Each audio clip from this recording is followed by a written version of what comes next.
Yeah. We had Sarah's that I gave you earlier. Oh, we go back to her. Microphone testing. Let's call this meeting to order. It is 7 o'clock right now. Roll call. Let the record show that all directors are here except for Director Holmstrom. Adoption of the agendas. Anybody would like to make any adjustment changes? Eric. Yeah, I'm wondering about item 10A, proposed revision of conjoined lot dues discussion. I thought that died on the table months ago. It was laid on the table and never brought back. We will dispose of it tonight. Would it be appropriate to dispose of it simply by taking it off the agenda? No, because we need to vote to dispose of it. We took it off the agenda one time and put it on the table, and now it will be very brief. Okay. Anything else? Announcements? We're not up there yet. Would anybody like to change the agenda? Hearing nothing, the agenda is adopted by acclamation. Thank you. Now you can do your announcements. Thank you.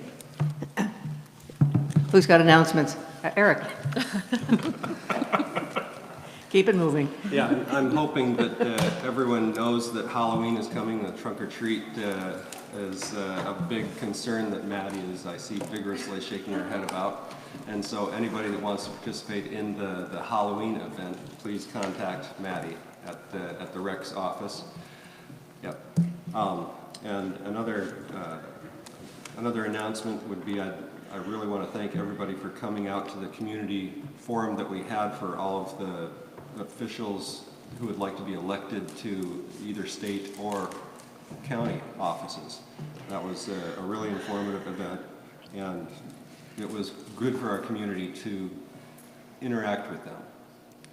Another thing that our community did to interact with elected officials was I paid my own freight to go to Washington, D.C. this last week and have meetings with all of our elected officials and about 4 specific items.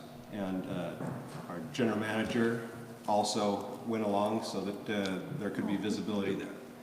And we literally got back in town, what, a few hours ago? Yeah. 4 hours ago. So, a little tired, so I'm ready to call any question that comes up. But the 4 specific items that we were on Capitol Hill lobbying for this week had to do with the flood insurance, the national flood insurance policy, which is something that is for community associations nationally.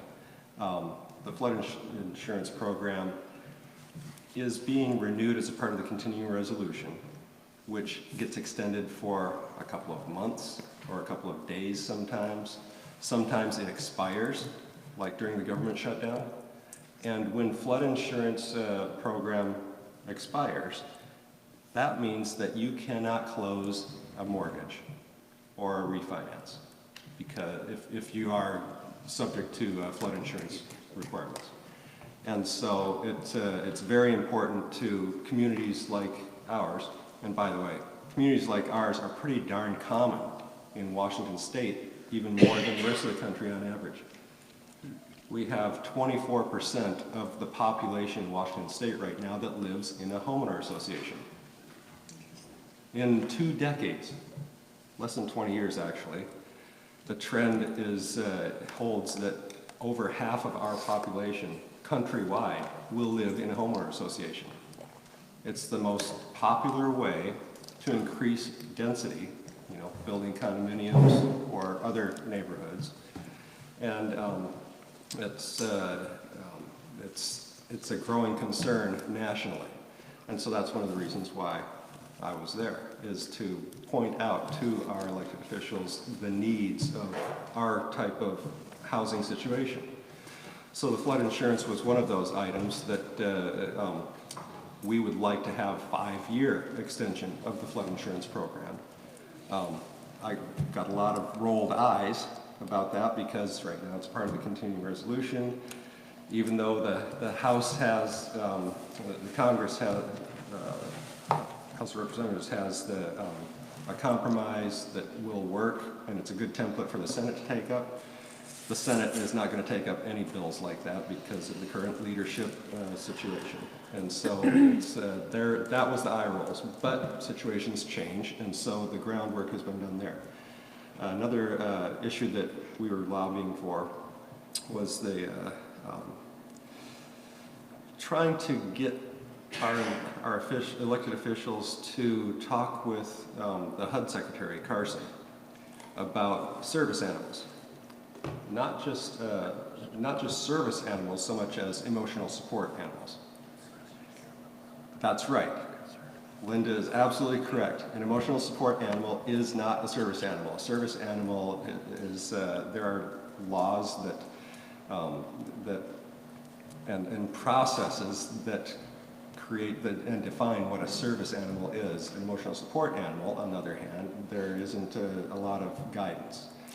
And so the largest drain on D&O insurance claims for any association today is emotional support animal and Disputes. disputes. Yes, sorry, yeah, it's not the animals themselves, right? It's the disputes that surround the issues of emotional support animals in a homeowner association or a condo association. And so, because that is the largest single claim type situation for director and officer insurance, it's a big deal.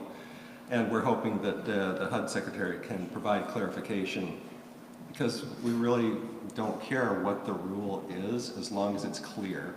And ultimately, it would be nice if it was just it followed the same guidelines as for actual support animals. So that was the second. The third issue that we were covering had to do with short-term rentals, the Airbnb issues, and the large impact that has on some communities. A lot of condo associations, you'll have a tower where sometimes only one resident actually lives there. The rest of the units are Airbnb'd out. And how fair is that to that one resident who wants quiet enjoyment of their home?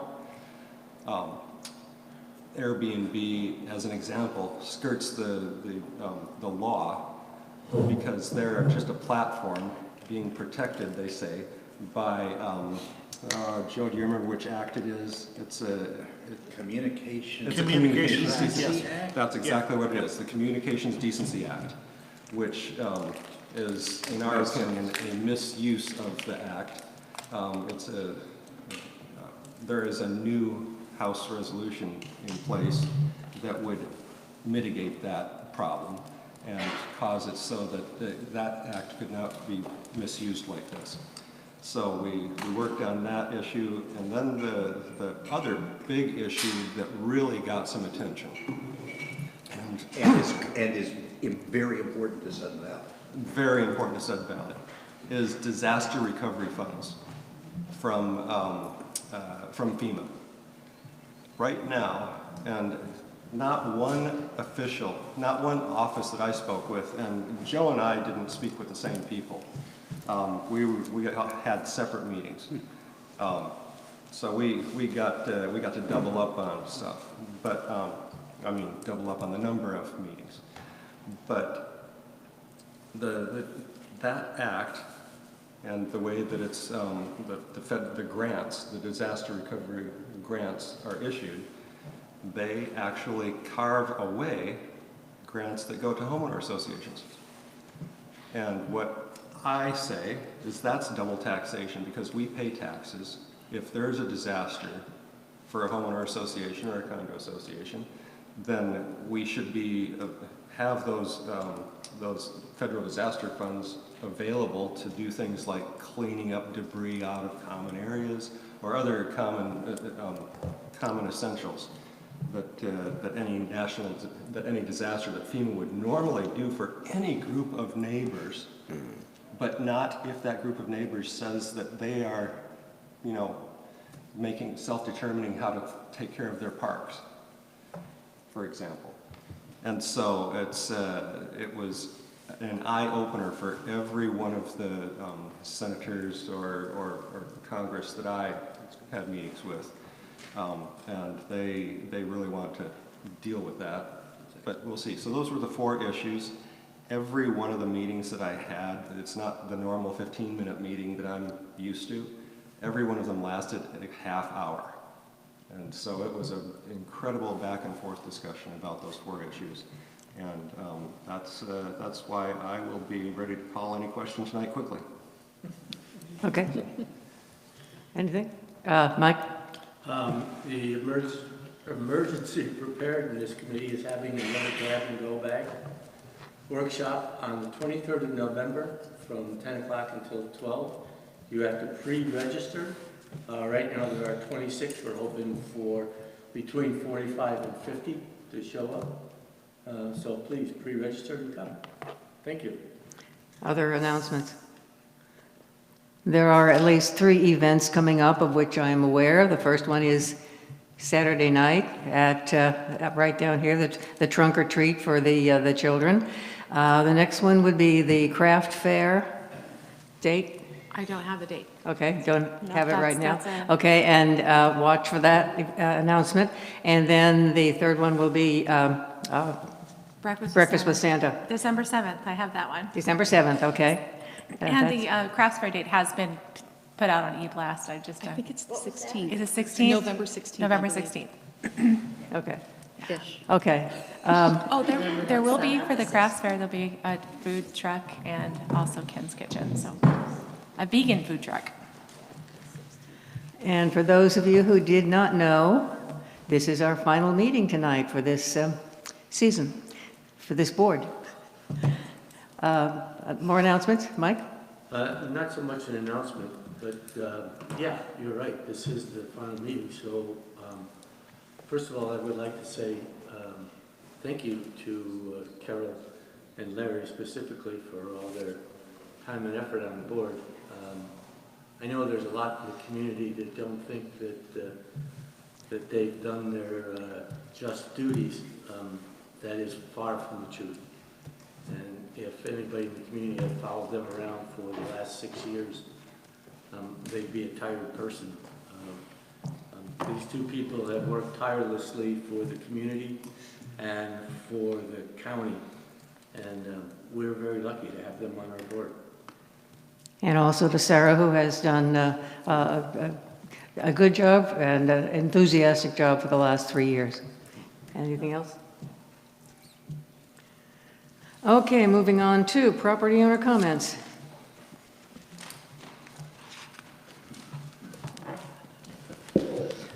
Linda Bradley, 2782. A few things. I'd love a ballot count update on the registering. There's a couple of capital items that you have up for consideration tonight. One is the quiet pool furniture, and it was sort of indicated that that wasn't anywhere on a reserve study. In 2017, we spent just a little under $900 and bought new equipment for that pool. I think Eric and I both enjoyed them very much. So I'm concerned that we're having it up there again and it has a really high price tag compared to what we spent back then. Also, the spreader unit, I didn't see anywhere in the 2019 reserve. I think it's out more. And in the quiet pool, the new rules, I didn't see anything about parents. I know children are allowed in there now, but I didn't see anything in the rules where they indicated the age or qualifications that children had to have in order to be in the quiet pool, if they have to be with their parent or if there is an age at which they can access that pool by themselves. I think the thing that I had to that goes into this whole thing about the spreader and the pool furniture is I've been looking at the booklet that you guys put out for the 2020 budget and the projected 2019 year end that takes us down just to the 600,000. The anticipated expenditures are at $2,083,210. The budget amount that the members voted on for the 2019 budget are only $1,513,080. So you're looking at over $500,000 in additional planned expenses. And my point is, how do we ever get caught up and we're only 4% funded if we're always overspending all of our budgeted money that we have? So I guess that's something I would just like y'all to consider and think about. Thank you. Thank you. Any other comments? Board comments? Eric? Quick one, yeah, thank you about that pool furniture, Linda. That was a great thing a couple of years ago when we got the new stuff. Unfortunately, some of that new furniture this year, when I sat on it, it cracked apart. Yeah, and so it was, we had real budget restrictions then for that. We got what we could get for, pennies on the dollar. And it was a big sale at Lowe's, if I remember right. You remember right. It was, yeah. And so it was very welcome because it replaced stuff that was broken already.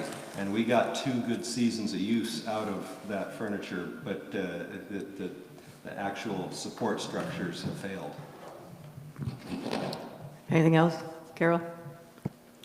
On the budget, we each year have, even though we have a specific budgeted amount, we always, in the last couple of years anyway, have allowed ourselves to go to the carryover amount, because sometimes capital things are more expensive, although this year and as last year, all the things that were obligated were fairly well within budget, and in many cases we returned money to capital. And typically what we do, and this is a conversation we've had in finance and we've mentioned it in the board meetings, is if we have additional funds, we actually get more stuff done. So it isn't a question of spending more money or not staying within our budget. We really work hard to stay within our budget to do those things. Sometimes the SURF study or the reserve study we have is unrealistic as to the exact amount, so that's why we get bids and we go through the whole process of approving those.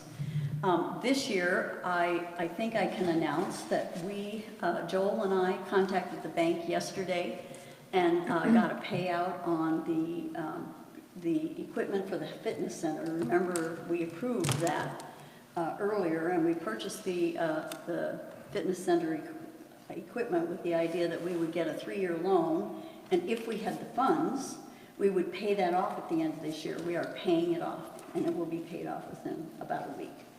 So those are the things that we do. So I fail to see right now where there is any overspending other than what we have committed to as a board. And we are going to try to get a few more things done, because whatever we can get done comes off our reserve study and puts us less far behind.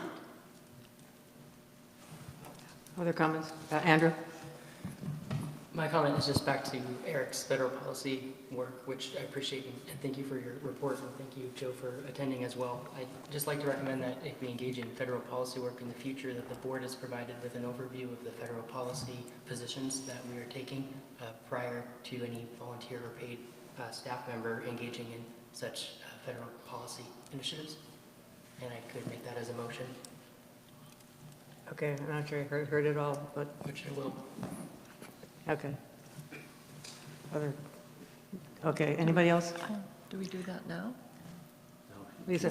Quick answer to the question about the ballot count. We are at 866 ballots as of yesterday. Okay. Seeing nothing else from the board. Approval of the consent agenda. All those in favor of the consent agenda? All those opposed? Seeing none opposed, the consent agenda passes. General Manager's report. Good evening, everyone. I'd like to start off and say thank you to Sarah, Carol, and Larry. It has been a pleasure working with you guys, and you will be missed on board. Thank you. Okay, the annual meeting is set for November 2nd. Ballots have to be in the office by 4:30 November 1st. AGM, you can register from 9 to 12:30, and then at 1 o'clock the meeting will start here in the dance barn. I will be attending the Whatcom County Storm briefing on November 13th to work with the county to see what they're doing for their emergency responses for winter storms. We have, this last month there was 20 requests for ACC. Right now all the new home permits are not coming in because we're outside of the watershed window of the work. Joe, can you kind of just give me a quick rundown on the November 4th disaster preparedness workshop? Number 4. That is, Nora will be attending that. It's a workshop that he is working with the community with, Whatcom County. He had a little bit better information on that. Norm is still here. It's right there. Norm?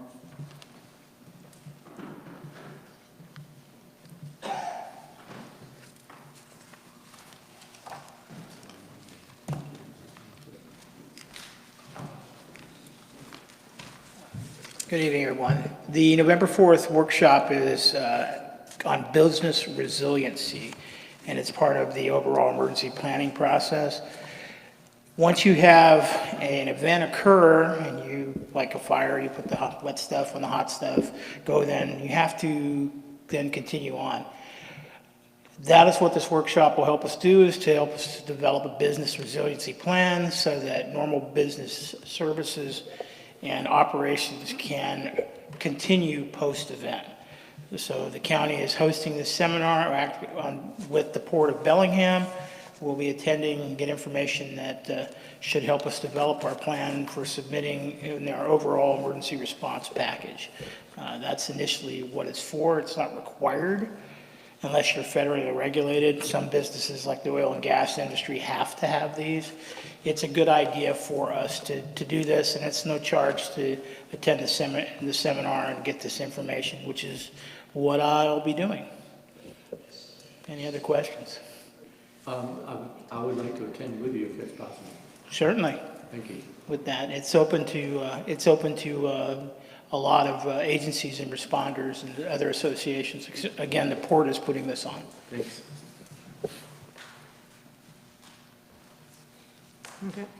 Right now, our collection rate is 96.7%, which is pretty much where I think you guys hover right around that number, pretty consistency, right in that number range. We had 16 new member packets in October. All of the managers, we did an off-site training about a week ago, 10 days ago, to work to become more efficient, set better goals, better objectives, and find better ways to get to those outcomes. It's part of an ongoing training to make managers become better managers. This is a good program. We will have a follow-up in December on this for round 2. So this is an ongoing training session with them. We have 45 employees right now. We are down from our high in July of 70. As the season will start dropping off, that will continue to go down.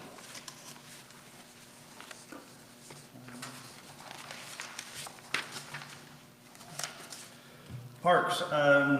Maddie is working on a trails master plan. I know if you guys go downstairs, you can see all the parks and all the trails up on the wall. Trails are going to be GPS mapped and be loaded into Google Maps so that you can just get the app, find where you are, and go on the trails. Gate 5 is finished. That park is all finished. There are pictures in here.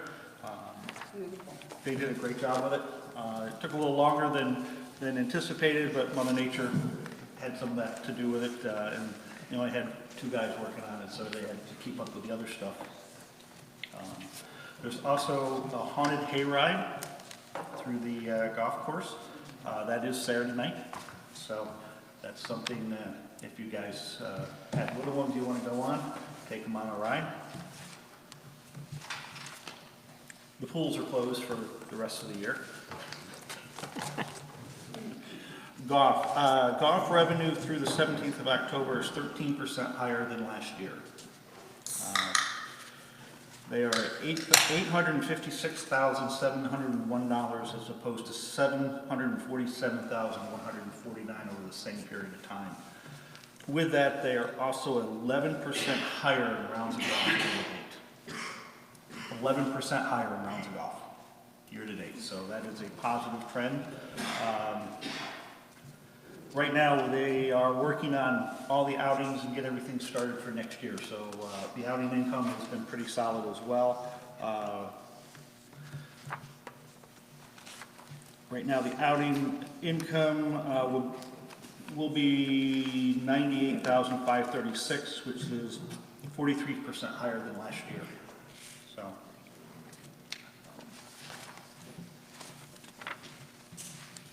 Turf, they have aerified the greens. They are sanded and holes are all punched, and they are coming back. I haven't been out on them, but a few people I've talked to said they're in good shape. Area Z is pretty much ready to go. The fire inspector was here Monday when we lost power. He had about 15 minutes left to go on his final inspection, and he has to come back, but it is. We'll have that here hopefully by the end of next week, and then the CO will get that from the county, and then everything will be ready to move over from barn 6 over to there. WRS will be moving all of that, and it takes them about 2 to 3 days to get that up and ready to go.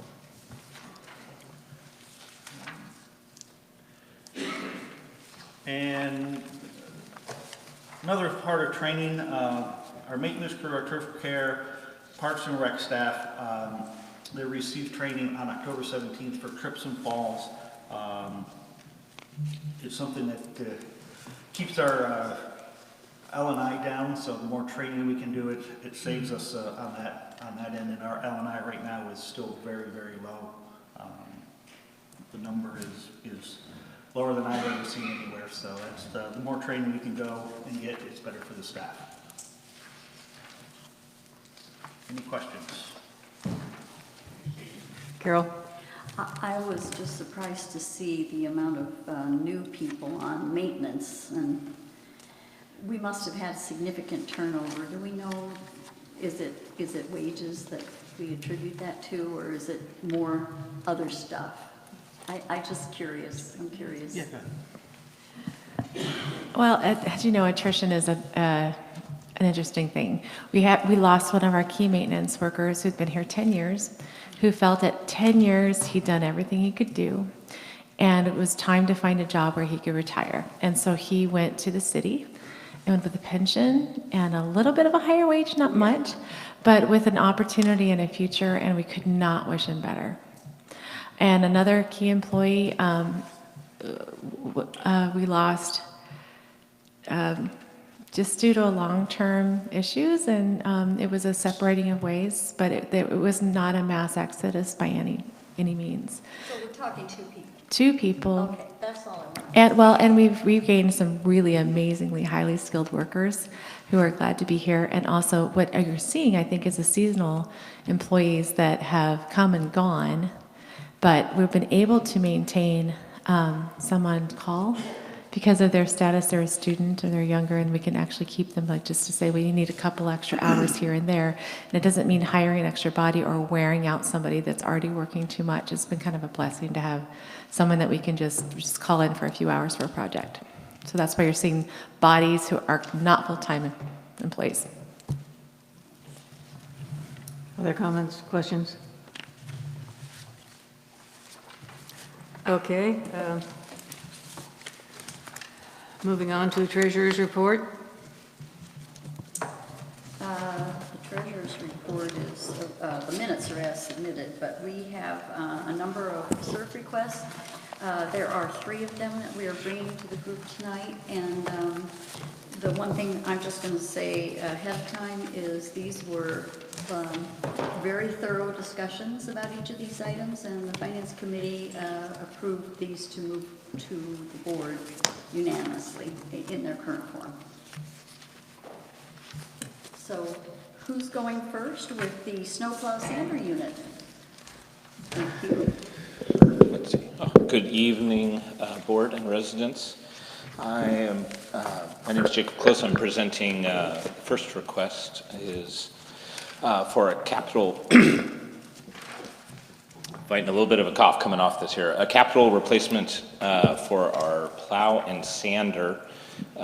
We replaced a truck in maintenance earlier this year, and the capital plan for 2019 for CRRF had a Myers snowplow in it and sander, and as mentioned in that request, the new plow we aren't able to hook that up to the new truck, and the sanders basically rusted out. It was a metal sander. So there's 3 quotes for replacement of that snowplow and sander.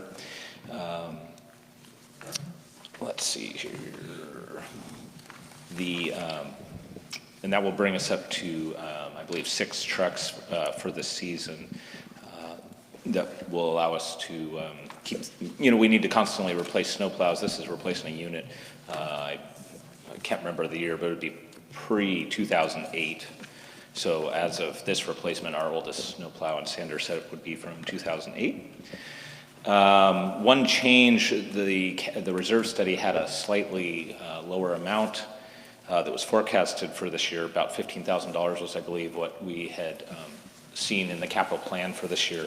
And these costs are higher. Our preferred equipment that we have kind of standardized to, that company nationwide went to a situation where they only allow dealers to install that equipment. Now you can't purchase it and have your own mechanic install it or your own facility install it.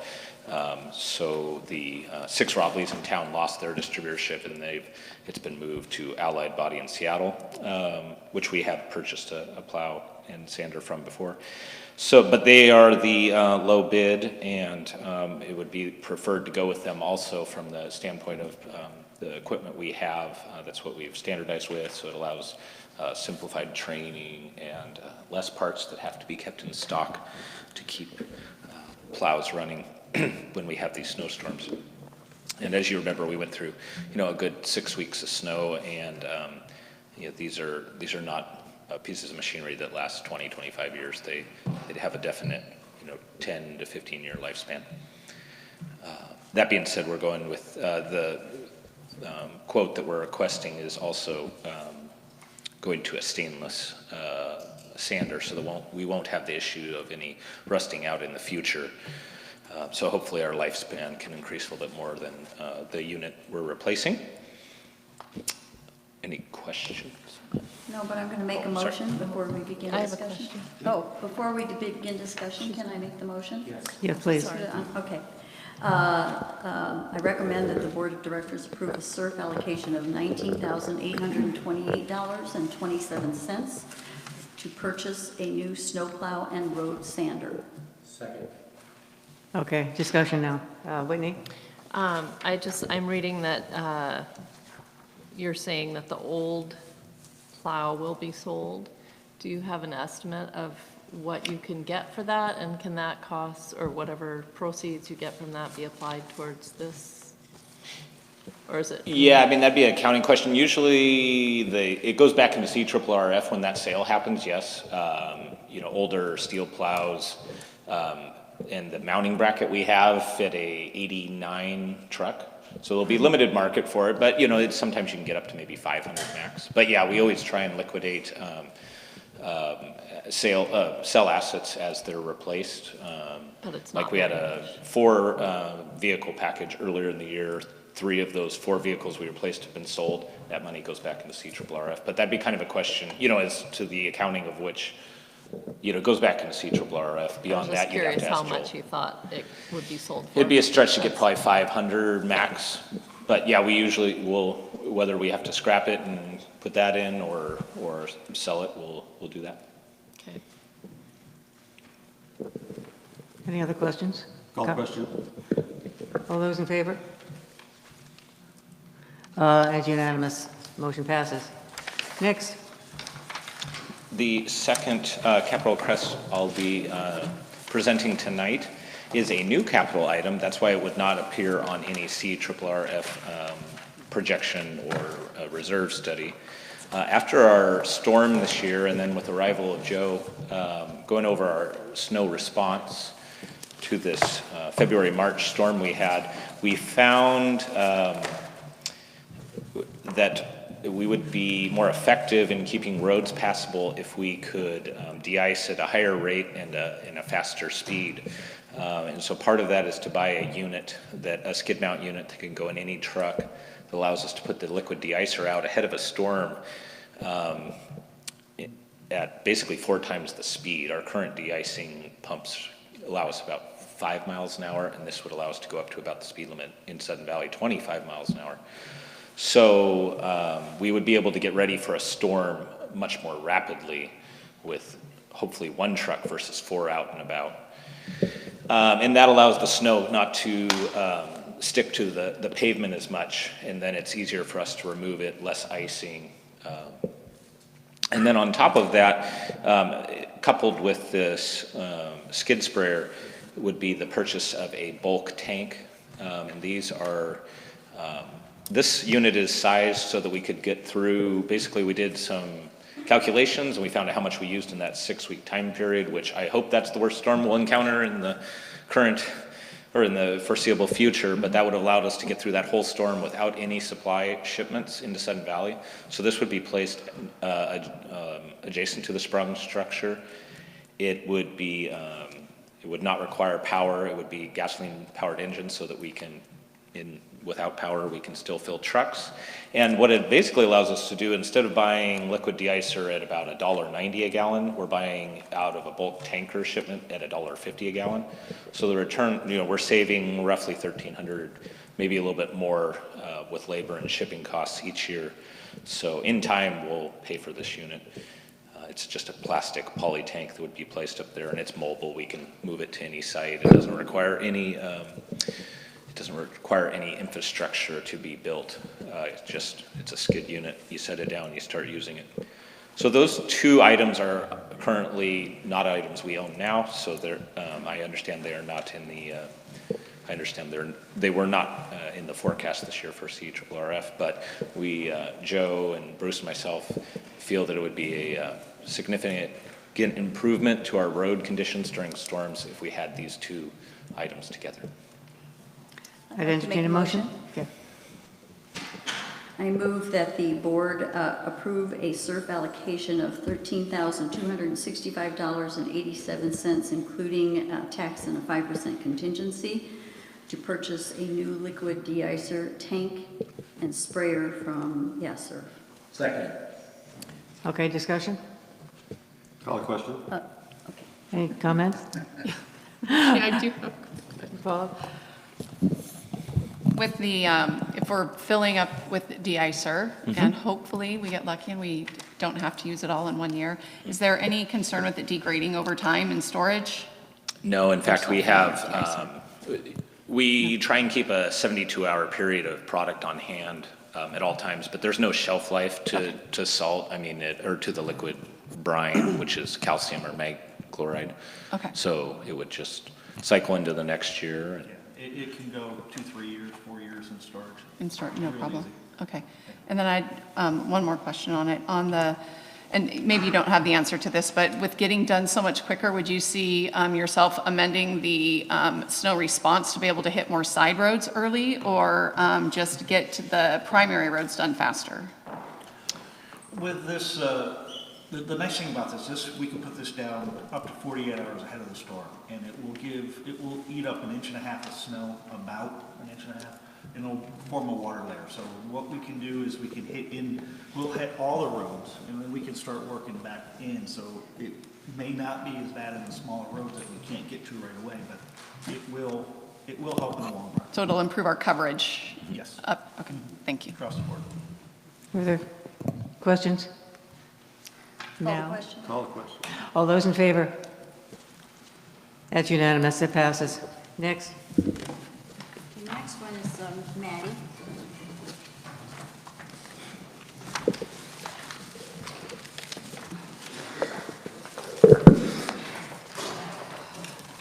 Good evening. I'm Maddie Otley, the Recreation Manager, and we are asking for a SURF request for pool items. There's a few different items in here.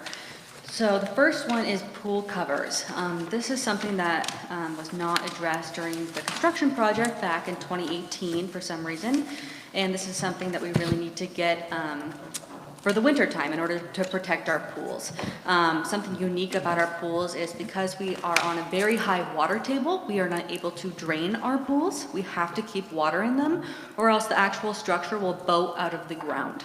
And we don't want that. So we have to keep water in them, which means that we need to do as best job as we can of keeping that water clean during the winter season, because all sorts of stuff can happen. Algae, the chemicals can get messed up in there. We've had deer fall in there, frogs, all sorts of things. So, you know, this is something that we definitely need. A great thing about these covers is they have a very high lifespan.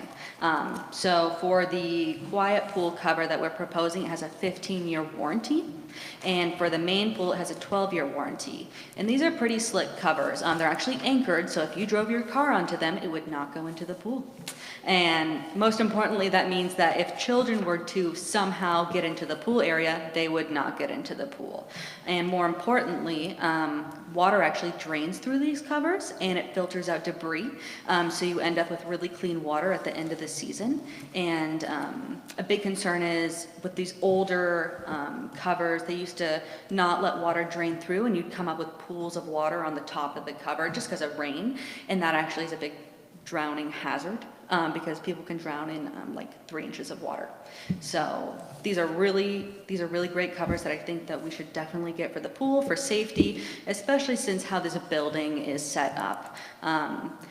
Because the doors that go out to the pool are fire exit doors, we are not allowed to lock them. So we have very loud, scary alarms that go out to the pool area that go throughout the entire building. And it's not uncommon for people to go through those doors just to check out the pool. But if some determined child was to run out there, staff does our best to run out after them. But we can't lock those doors because of fire department regulations. So these covers are definitely something that we are recommending the board purchase.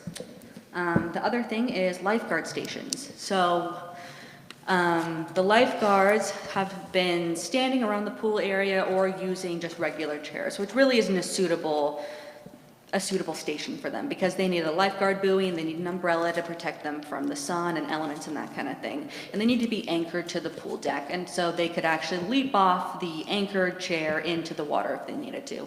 Especially for the deep end, they need an extra raised chair because it's 9 feet to the bottom of the pool. So that extra height gives them better view of the pool area. So we're recommending that we get 2 regular like raised chairs, and there's one, it's more of a ladder, extra raised chair. That would go for the deep end. And then, this is something that we have kind of been discussing and that came up at the finance meeting is we are proposing purchasing furniture for the quiet pool.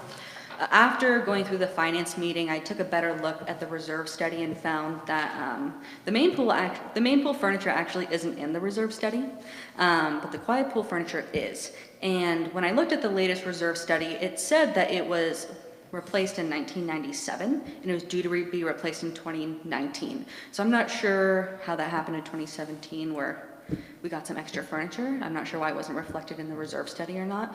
But you're right, we're down to 5 loungers at the quiet pool, and the pool capacity is 30. And on a very sunny day, we do hear about that. So that's why this came up. It's a frequent thing that members talk to us about, and since the community has put so much effort into restoring these pools, you know, we only felt it was right to ask the board to get some more furniture. These loungers that we're proposing are commercial grade resin loungers. You can actually put them in chemically treated water and they do great. They have a much longer lifespan than other chairs that you would get like at Lowe's. A Lowe's chair is like $90, and like Eric said, it lasts about 2 years. The sun and chemicals and people mistreating them, It just happens, and they crack. So with these other chairs, it's a 5-year warranty on the frame and 3-year warranty on the sling. So the sling is like a mesh sling, and it actually comes off the frame. And so if that sling got damaged for some reason, they're really easy to replace. So you wouldn't have to throw out the entire unit, which is what you do with lower quality chairs like the Lowe's ones.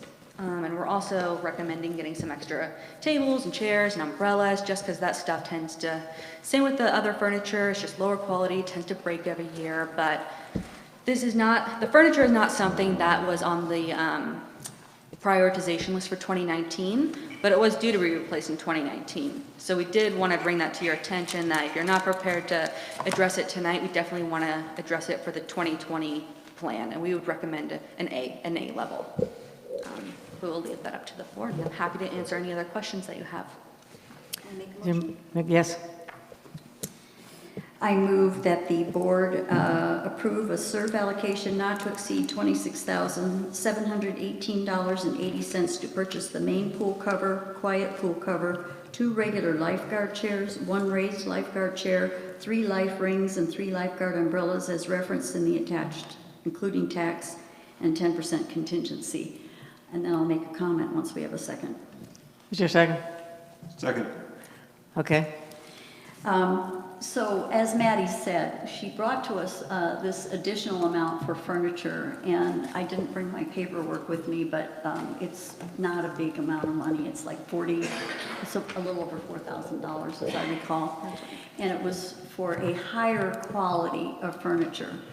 The Finance Committee's comment about it was that because it was not on the SERF study, number one, that we could see. It was apparently, but it got missed somehow. Or it wasn't in this year's research study, reserve study. But we felt that we took it off, asked her to take it off, because we felt that it doesn't rise to the level of urgency, perhaps, that others do. I'm concerned about safety. For chairs that are falling apart anytime you're in a pool area. So the reason I made the motion as is, I thought if the board wants to discuss the possibility, the other option is there are probably other things that we're going to need to purchase later, and it could always be brought back later. But I wanted to make sure we got these, because these I definitely feel are an emergency situation. Why the pool covers were not included when we did the pool, I don't know, but Joe went back and checked, and it was not in the scope of work. We don't know why, but that's just the same as the heaters and pumps and the other things that sort of failed. They should have all probably been replaced at once, but they were not. And I agree with the lifeguard stations. We have to have people who are able to be in the proper kind of furniture in order to be able to save a child if it becomes necessary. So that's why we chose to eliminate, or at least for now, defer the furniture, but we can consider it if the board feels it's appropriate. Larry? How big of a safety issue is the existing quiet pool furniture?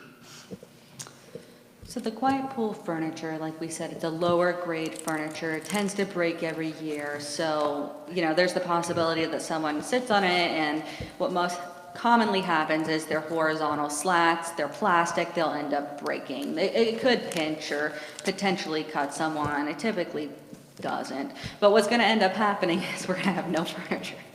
And so that's why we were asking for it. And we don't necessarily have to address it tonight, but I think definitely before the start of next season.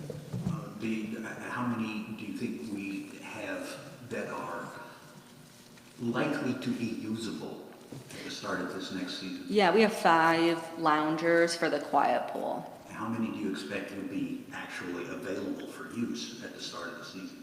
We have those 5 in storage, and we cleaned them, and that's at the very end after we've had about 3 or 4 break. Okay, so they're being stored? Yes, that's right. Okay. Carol? The other thing is, Maddie's she always does a great job researching and finding what's appropriate for the type of thing that we're doing, and she's looked at different options for us, and this is a middle grade commercial quality that will withstand a little bit more use than what we might have gotten. Where did we get it before, at Home Depot or whatever? Yeah, Lowe's, anyway, hardware store. This will hold up better, and so I think from that standpoint, it's, we can expect it to last longer, but remember, it's not on the reserve study. It needs to be on the reserve study. Even if we purchase it this year, it'll have to be on the reserve study for future years, because it will have to be replaced probably every 5 years unless we get really lucky. So, just wanted to mention that. Larry? Another question, how often, how many people use this furniture? I imagine when it came from the box store, it was family grade. How many people end up using this stuff? The Quiet Pool, if I remember right, had about 150 people a week use the pool, but it's very weather dependent, honestly. So that was about an average. It can be more than that. Way more than that. That's right. Andrew? Oh, just on the page 59, the surf explanation, it sounds like the finance committee did not recommend approval for purchase of new furniture for the quiet pool. And then at the bottom, state staff is asking the board to also approve the furniture of the quiet pool. So we are in fact voting on furniture for the quiet pool this evening, because it's included in the attachment A that says that we're voting on that today. No, it's not. It's not in the motion. It's not in the motion, sir. Nor is it in the cost. If you read the motion on page 42. Recommendation is, actually, that was, Madam President, Okay, Whitney's had her hand up. yeah. Has been passed over.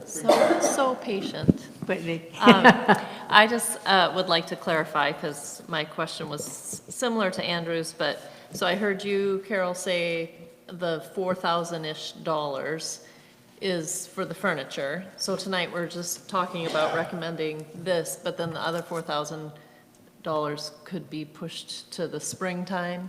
What I'm saying is one of two things. We can talk about this, and if you feel it's appropriate to do it now, someone could make an amendment to include the furniture in this motion if they wished, or we could, I suppose, do a separate.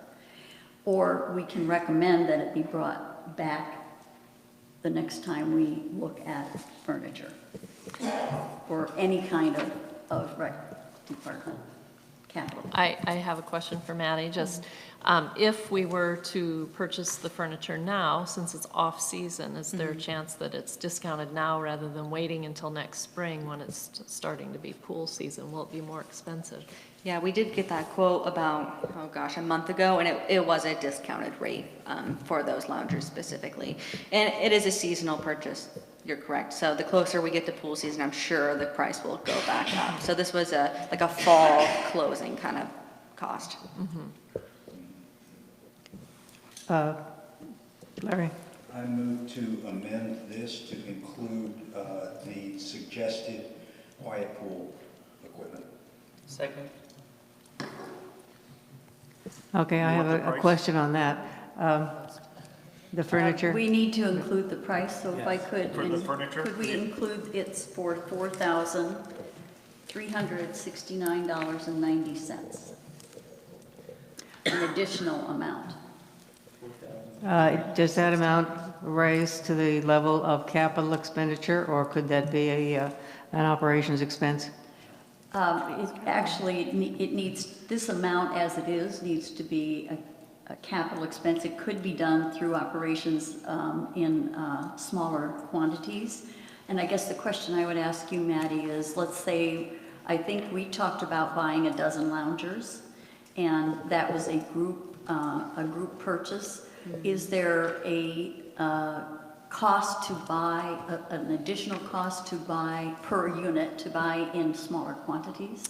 You can buy this chair in groups of 2 or 12. And so we are suggesting the 12 because you get a discounted rate compared to if you buy them in 2s. So that's kind of the deal. Okay. Other discussion on the amendment to add the furniture? Madam President, the only question I have is, I wish Carol would give me that number again. Microphone, please, Mike. It's on 59 of your packet, and you will see it's in the next to the last paragraph, that the estimate for the new pool furniture would cost around $4,369.90. And that would need to be added to the CERC amount of $26,718.80, and I will calculate that if we do vote on, or when we vote on. We have that. Oh, it's down to the 28, but that doesn't include the tax and contingency. Okay, thank you. Larry? Yeah, just a clarification on this furniture. We've only been discussing the loungers. Are there other items, such as you mentioned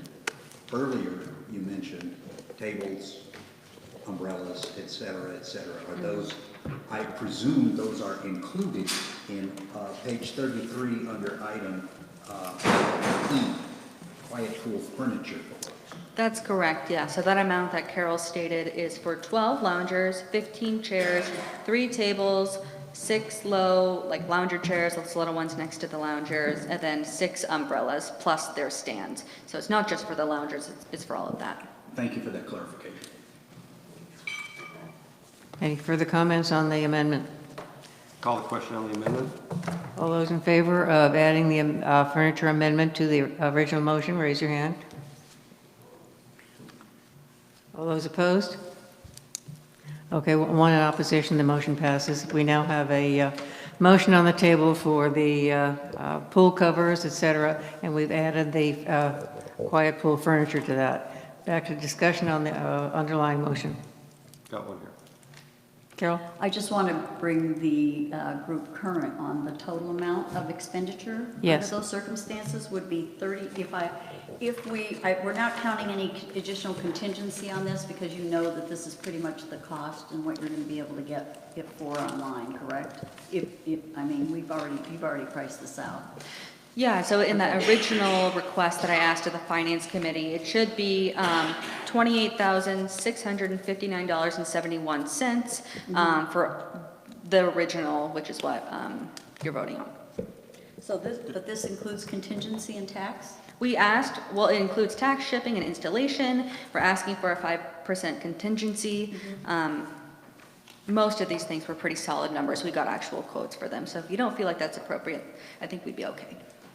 What I was suggesting is if we add the $4,369.90 to the $26,718, we come to $31,8870. $31,088.70. So I was suggesting that we make that the amount, and if it costs less, that's great. Okay. Just to ensure that we have enough funding to allow you to purchase each of the items. So the total amount, so this is another amendment, I guess, or it's actually a clarification of what our amendment means. Just a clarification. So, yeah, so the SURF amount now would be $31,088.70.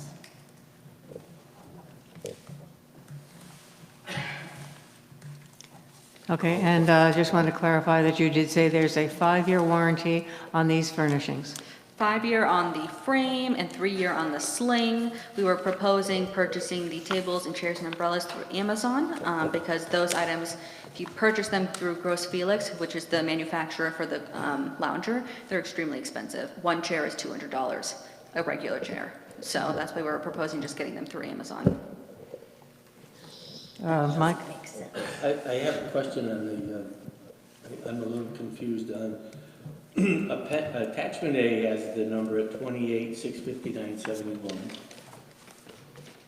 which includes the quiet pool furniture. Is that correct?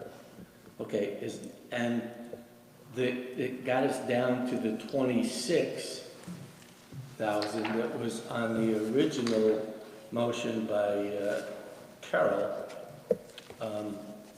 subtracted the quiet pool furniture that we're now adding. Is that correct?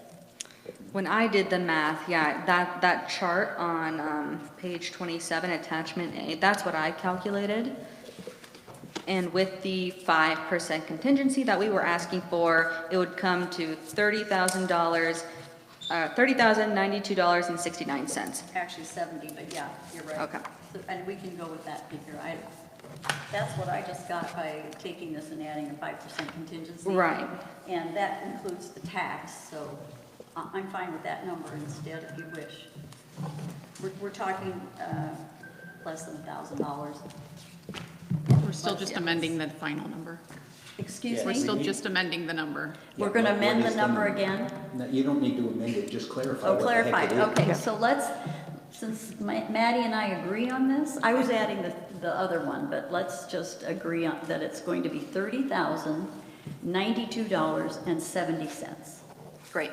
It's 69.55. Okay. I'm rounding up. Great. You can't do half a penny. Call the question. $30,092.70. 70, yeah. 70 cents. Okay, are there any further comments? Call the question. Okay, all those in favor? That's unanimous, the motion passes. Thank you. Nice job, Maddie. Thank you, ma'am. Okay, moving on to finance reports. I think I'll have Joel discuss that. Thank you, Joel. Starting on page 60. So I'll just quickly hit on some highlights of the report. On page 60 of the balance sheet, as Carol was pointing out, down in the long-term liability section, the capital lease gym equipment amount for $47,555. So that check has been cut. Eric's already been one of the signers, so as soon as Carol signs or another board member signs that, that'll be gone. So that's the good thing. That's the best part about the balance sheet at this point. Balance sheet, other than that, is looking very healthy in terms of the cash, the increase of the cash from December of 2018. The collection rate is really helping you out with that at this point. Now turning to page 61, we'll go to the income statement. The highlight of the income statement is really this constant collection rate. Right now it's 96.9%. Joe quoted you the 96.7%. That's the average collection rate over all the months from January through August. Are we on 60, income statement, is that what you're on? Page 61, yes. 60. The income statement. I think it's not 61 for me, I have 65, I think, or 60. No, these numbers don't agree. 58, 59, oh, it could be 61. Mine doesn't show it clearly, so. It looks like it just printed over. Are we on the income statement? Yeah. we're on. Okay, then let's just go to the income statement summary, whatever page number it is in the book. Yeah, it is this document. So the best part of the income statement, as I said, is the collection rate, 96.9%. Now, if you go down to the total expenses, the good thing about this year to date is total expenses are within $19,000 of budgeted expenses. That's really good to get within that close of what you plan to be at the end of August. In terms of total expenses, total revenues this year, total expenses were 82.7% of total revenues. Last year at this time, total expenses were 89% of total revenues. So the collection rate, of course, the collection rate last year was also fairly high too. It was around 96.9% too. So this year, it's demonstrating a better job in terms of staying within the expenditure rate of where you want to be at this time. So the expenditure rate of just within $19,000 of where you had budgeted is really good, performance-wise. That's amazing. Oh yeah, that's incredibly close. That's less than 1%. Yeah, it is. Less than 10%. That's awesome.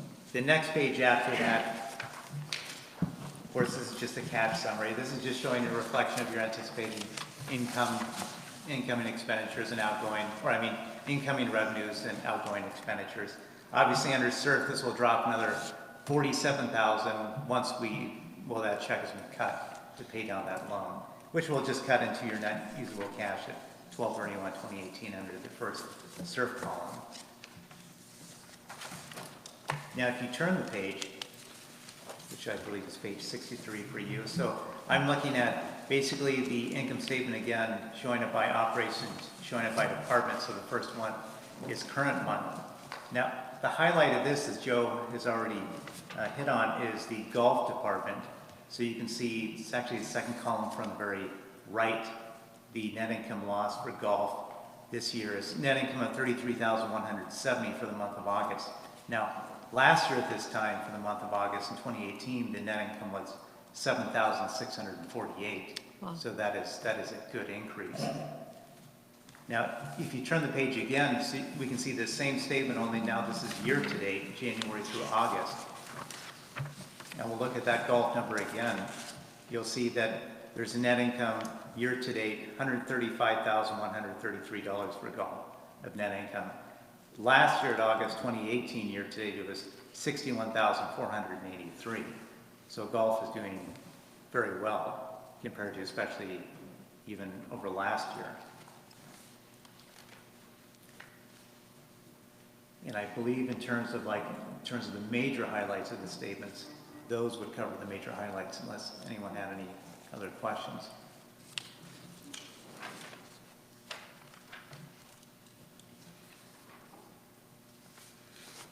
Thank you. Okay. Yeah. And the capital reporting? Yeah, capital reporting.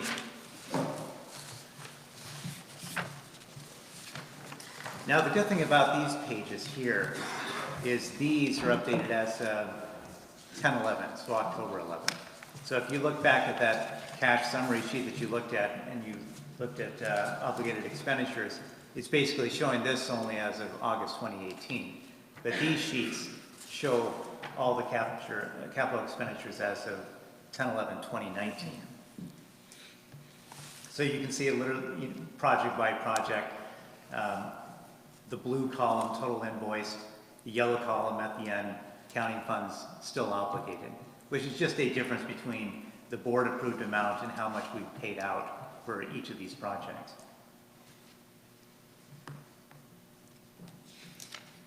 So in terms of SURF, so we show around 792,000 approximately of obligated expenditures still on deck.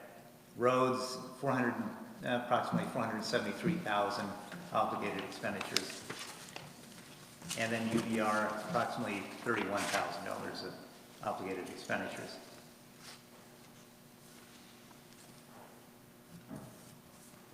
Carol? I just want to mention that the blue dot means that they're still open. So we're still collecting invoices, and that typically happens. Obviously, the dirt season just ended. We're still finishing up some minor things at Area Z. There are a lot of little things that we can't close until we have every single invoice. So, but it's looking really good. We don't see large numbers of these. We don't anticipate going over. And then the project that is the I guess I call it the SURF project from 2017, that all of those items will remain open until every piece of it is closed.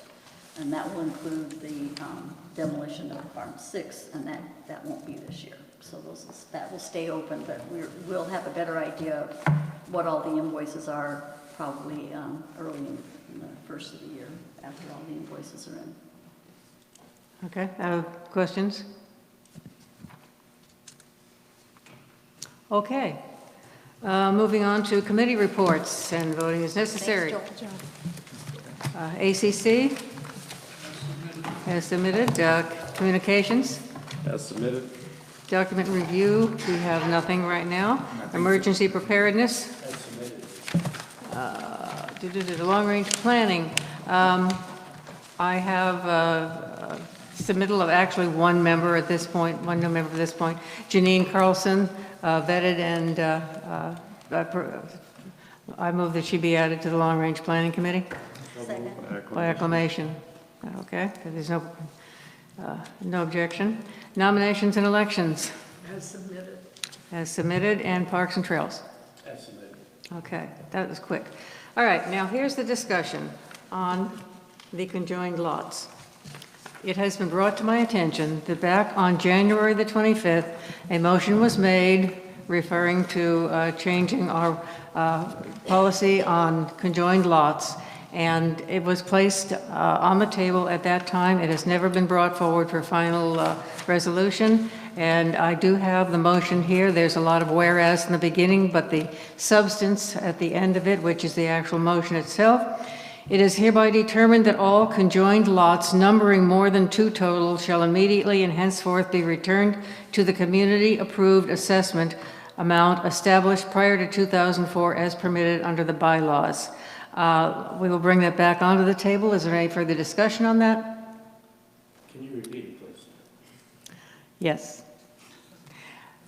It is hereby determined that all conjoined lots numbering more than 2 total shall immediately and henceforth be returned to the community-approved assessment established prior to 2004 as permitted under the bylaws. And that does state that, let's see, lots created of more than 2 original lots at a rate of 1/2 of the annual dues assessed for each conjoined lots. In other words, right now, a person who has 3 lots pays 1 dues.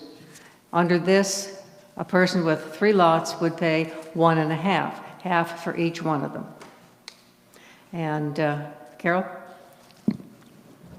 I want to make sure I know what we'd be voting on. Does this mean that new lot conjoining, starting as of the date that we would approve such a thing, would have that requirement, but any lots that are already conjoined, that would not affect them, but it doesn't say anything like that in there. Larry, answer the question. For clarification, no, it is not limited to new lots. And for that reason, I would move to dismiss this entire motion. As would I. At the I will very- second that. At the very least, because there's already a bylaw amendment. And we've had many, many discussions on this issue. Right. And I I'm think putting it to bed. That's what I'm doing here. Yeah. Okay. And so you're requesting that this motion be dismissed? I would request that. And I second. Okay. All right. Call the question. All those in favor? I have a statement. Okay. That's the, I would just like to get on the record that conjoining lots in the past, especially some that have 3, 4, 5, 6, and are paying dues on half, has cost the rest of the community an awful lot of money. And I find that the board that allowed this to go on to be in arrears, I wish it never had. We would not be in some of the financial situations that we find ourselves, especially now. Thank you. okay. And of even greater significance than that action of the board is the one that back in 1993 created density reduction, allowing people to put lots together and for Sun Valley and other government entities to take lots off of the rolls. We have lost fully 1/3 of our billable lots to that, which accounts for $1 million a year, and we cannot correct that. Okay? Okay, moving forward to new business and voting. Proposal to update the recreation rules and regulations. Yes? Did we vote? We didn't vote to. You voted to dismiss To it. dismiss it. It was Yeah. unanimous. And it was unanimous. Yeah, it's gone. Oh, okay, Yes. sorry. I Yeah. thought we were going to go back and vote again because he was No, no, no. objecting. When you dismiss it, there's nothing on the table. Okay. Regulations, rules and regulations proposal. Maddie, I guess this one's yours.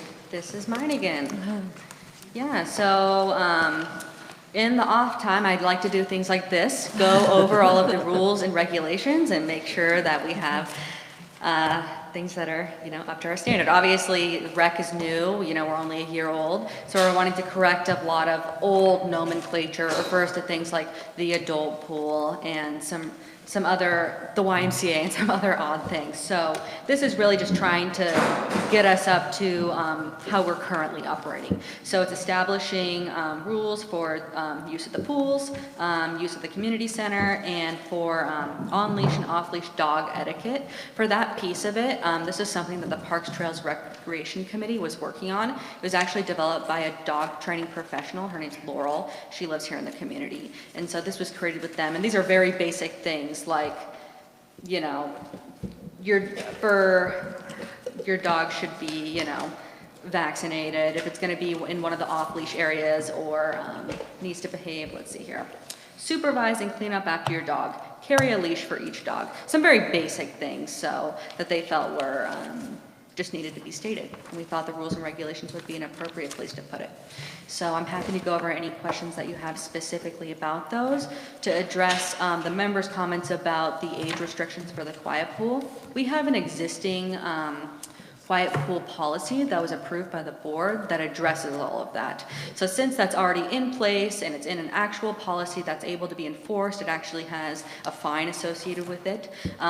We didn't think it needed to be in the rules and regulations since it doesn't need to be double, but that's where we're coming from.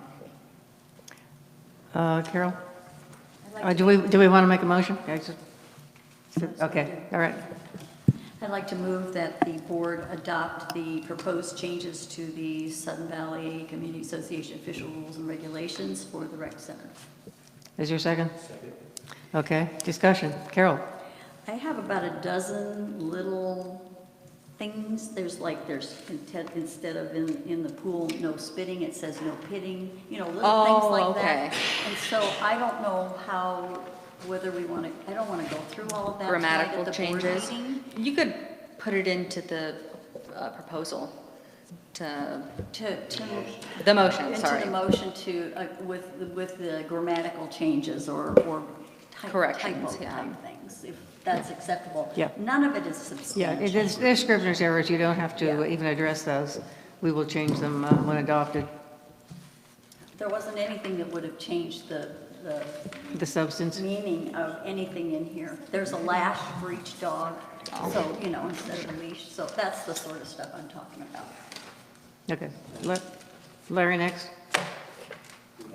Yeah, it's just a bit unclear. So in other words, all of the removal of age and parental accompaniment and swimming requirements, et cetera, you're suggesting that already is in the quiet pool policy. That's But right. it looks like it's being pulled out of the adult pool policy. I'm sorry, the main pool policy. And so I just would like you to clarify, perhaps my slow benefit, that those kinds of rules will still be in place, because they sort of make sense, especially what was it, the one about skin lesions, sores, et cetera, et cetera. What page? Oh, well, that one was on page 70. There's a whole bunch that are crossed out on page 70. That would be 5.8.2, 3, 4, and 5. Yeah, that's the adult. But, okay, so we go down to 72 and 71. It doesn't look like they are repeated there. And so I'm just curious, since they seem to be rational requirements, Sure. should they not be in the main pool as well? Yeah, so our attorney did look over all of these before presenting it to you, and what he did tell us is each time that we impose a restriction based on age, that could be a potential Fair Housing Act violation. So that is why we are trying to write this as broadly as possible to avoid that kind of thing. Well, for age, yes, but what about the health restrictions? I thought that all of that was covered, but if you would like to add something specific, we can definitely do that. Okay. Like we All have right, I guess persons you'd with say communicable 5, 10, diseases. 5, 10, 14 talks about communicable disease. Right. So it's not an exact copy, but I guess that's good enough. So if you're satisfied that all of those that you're pulling out have in fact been covered under this document or the existing quiet pool policy, then I'd be satisfied with that answer. Are you so assured? We are, yeah. I did go over each one and make sure that it was reiterated in the new regulations. And this is approved by our attorney? That's right. Yeah, okay. Whitney? I just see on the quiet pool rules, I don't see a maximum usage where there is on the main pool. Is there one? It's stated within the quiet pool policy as 25 adults and 5 children. The actual occupancy rate is 30. So we didn't want to create confusion over that, so we wanted to just leave it in the policy. But we could put, in general, the occupancy of the quiet pool is 30 persons. But we didn't want to create a position where the rules and regulations are stating something differently than our policy that's already in place. Paula? Sorry, I get that with the redundancy. My question is, are people going to have to go and find the policy separate from the rules to be able to know what they should and should not be following when they're there? So that would be my concern. I totally understand that you've got it all covered, but is it easily accessible to the members to understand? You know, it's on the website, but what we did, somebody brought up that exact same point at the beginning of the summer, is we went ahead and got a custom sign made for the quiet pool. It's a big A-frame, double-sided sign that has the policy on it. So when you walk into the pool area, it's on the sign on the front of the gate, which I thought was obvious. But, so we made a double A-frame sign that's sitting like in the middle of the deck area that says all of that. So you don't have to necessarily try to find it on the website. So just to continue to clarify that, sorry, I was, so the policy is at the pool? That's right. The rules are obviously not at the pool because we're just going over the rules. So is there one place to go to send somebody to find all of the information about the policy and rules in one? They're actually aggregated? all posted at the pool, the rules too. We were told by our attorney to get those posted and then come to the board and ask for them to be officially adopted. But management is allowed to put safety rules in place if we need to. So it's all physically posted at the pool, and if this was approved by the board, then it would all be on the website as well. One's a policy, and then obviously this is in the rules and regulations. That's satisfying, thank you. Great. Eric? I absolutely agree with your sense of it's really hard to direct people at two different places. You know, if they're looking at one set of rules, they may not know about the policy. Would it be possible to simply add a footnote to the rules that says additional policy regarding this may be found here? Yeah, you could add a 5.8.18 that says, please refer to the quiet pool policy number, I think it's 2018.02, for the specific quiet pool policy regulations. You want to make a motion? I would move to amend this document to include that statement. Is there a second? Is there a second? Yeah. Yes. Okay, we have a second. Okay, discussion of the amendment to add the, all those in favor? That's unanimous. Okay, now we have the underlying motion to approve the new policies and with the addition of the, see otherwise. Further discussion? All right, with no objection, all those in favor? And we have a unanimous decision also. Thank you very much. Thank you so All right, much. now, we are at property owner comments. Go, Linda. Thank you. Yeah, I was writing I had to look behind me. Okay, Linda Bradley, 2782, has to do with the lot and when you combine your lots. I sent a letter to the board.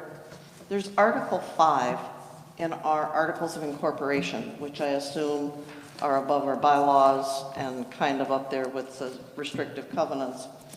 And there was a amendment made on 6/24 of 2000. It says that if two or more lots are bound together by an irrevocable covenant to bind lots and forfeit memberships in the form prescribed by the corporation's board of directors and in the manner prescribed in the corporation's bylaws, they shall be deemed to be one lot for the purpose of membership, voting, dues and assessments. So if you're charging some people more than for just one lot, that's discretionary because the articles say you only can charge them for one lot. And I'm That's kind what of we're doing. confused. That's what we're doing. But you just said that some people are charged If they have 3 or more lots, explain what I'm you said that talking I'm... about in the past. When I first moved here, we bought a property which was 3 lots conjoined, Yes, and we were paying 1.5 dues. yeah. Until the board made the decision in 2004 that everybody, no matter how many lots they had joined, would only pay 1 dues. Now we all, no matter how many lots we have, we all pay 1 set of dues now. I guess it's strange because in the bylaw amendment that was put up for the vote, it talks a little bit about at the discretion of the board, or is that just to conjoin the lots, not necessarily how much they pay for dues? Yes. Let me respond to that. Go right ahead. The bylaw amendment was based on, in fact, ignore the bylaw amendment. You go back and look at the bylaws as they are currently worded. You will see exactly the same phrase, that the dues applicable to conjoined lots, other than those that are just 2, are discretionary with the board, period. Now, you bring up a separate issue, and that issue apparently predates the current bylaws.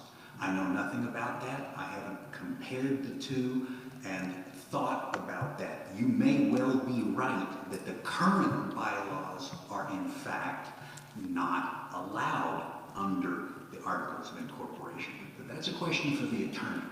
And what we do, what the association does as a result, if it finds out that the existing policy, as worded in the bylaws, okay, as worded in the bylaws, is incorrect, then the attorney will have to tell us whether we have to amend that, or we just put another yellow line through it saying it doesn't apply because of the Articles of Incorporation.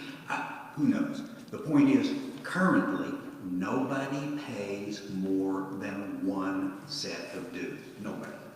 Okay, anybody that is entered into an agreement with the association and it's on file with the auditor, correct? There is nobody who pays more. Now, when you say currently on file with the auditor, it is quite possible that some people's documents, such as Madam President's, that were on file with the auditor at some point before she bought, says something about the dues. It's possible. I don't know.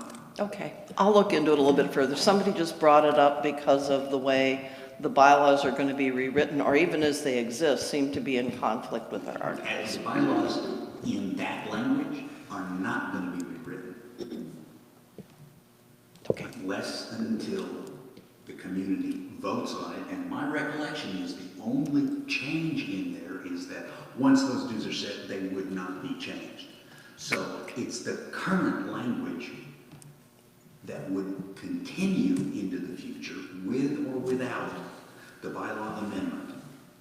And there is a question that you have raised, and it needs to be researched by the attorney. Okay, thank you. Any more comments from the board? Would anybody on the board like to make any last comments? Move to adjourn. Oh, Bleak?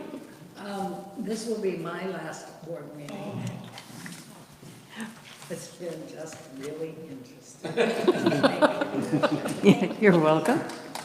Okay, and do not forget, a week from Saturday, we have a general meeting, and come join us. With that, the meeting is adjourned for the year.